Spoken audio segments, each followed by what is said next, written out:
اعوذ باللہ من الشیطان اللعین الرجیم بسم اللہ الرحمن الرحیم وصلی اللہ علی محمد وآل بیتہ الطیبین الطاہرین المعصومین۔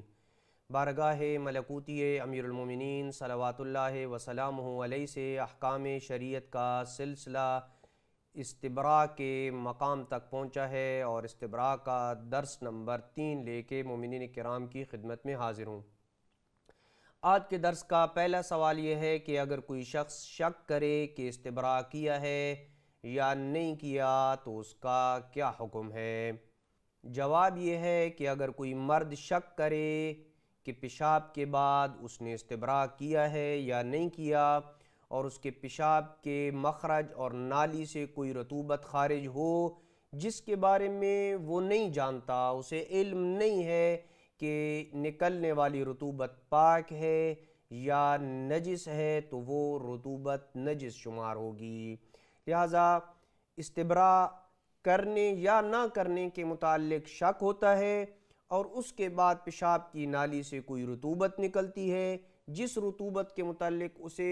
علم نہیں ہے کہ یہ نکلنے والی رطوبت پاک ہے یا نجس ہے، تو وہ نکلنے والی رطوبت نجس رطوبت شمار ہوگی۔ پس اگر اس نے وضو کیا ہو تو اس کا وضو باطل ہوگا، لیکن اگر اسے اس بارے میں شک ہو کہ اس نے استبراء تو کیا تھا لیکن شک اس میں ہے کہ استبراء اس نے صحیح کیا تھا یا صحیح نہیں کیا، جیسے کہ استبراء کا طریقہ استبراء کے درس نمبر 1 میں مفصل طور پہ بیان کیا جا چکا ہے، یہ اسے معلوم ہے کہ اس نے استبراء کیا ہے لیکن یہ معلوم نہیں ہے کہ اس کا کیا ہوا استبراء صحیح ہے یا نہیں ہے، اور اس دوران رطوبت خارج ہو جاتی ہے جس کے متعلق وہ نہیں جانتا ہے کہ نکلنے والی رطوبت پاک ہے یا نجس ہے، تو وہ رطوبت پاک شمار ہوگی اور وضو کو بھی باطل نہیں کرے گی۔ لیکن اگر کسی شخص نے استبراء نہ کیا ہو اور پیشاب کرنے کے بعد کافی وقت گزر جائے جس کی وجہ سے اسے اطمینان اور یقین ہو جاتا ہے کہ وقت چونکہ بہت زیادہ گزر گیا ہے، اب اگر پیشاب کی نالی میں کوئی رطوبت باقی ہوئی تو وہ خود بخود نکل گئی ہوگی، اس دوران اگر کوئی رطوبت خارج ہو جاتی ہے، استبراء اس نے نہیں کیا ہے لیکن وقت کافی گزر گیا ہے اور اسے یہ اطمینان ہو جاتا ہے کہ پیشاب کی نالی میں کوئی رطوبت اب باقی نہیں ہے، لیکن اتنا وقت گزرنے کے بعد پھر کوئی رطوبت خارج ہو جس کے متعلق اسے شک ہو کہ یہ پاک ہے یا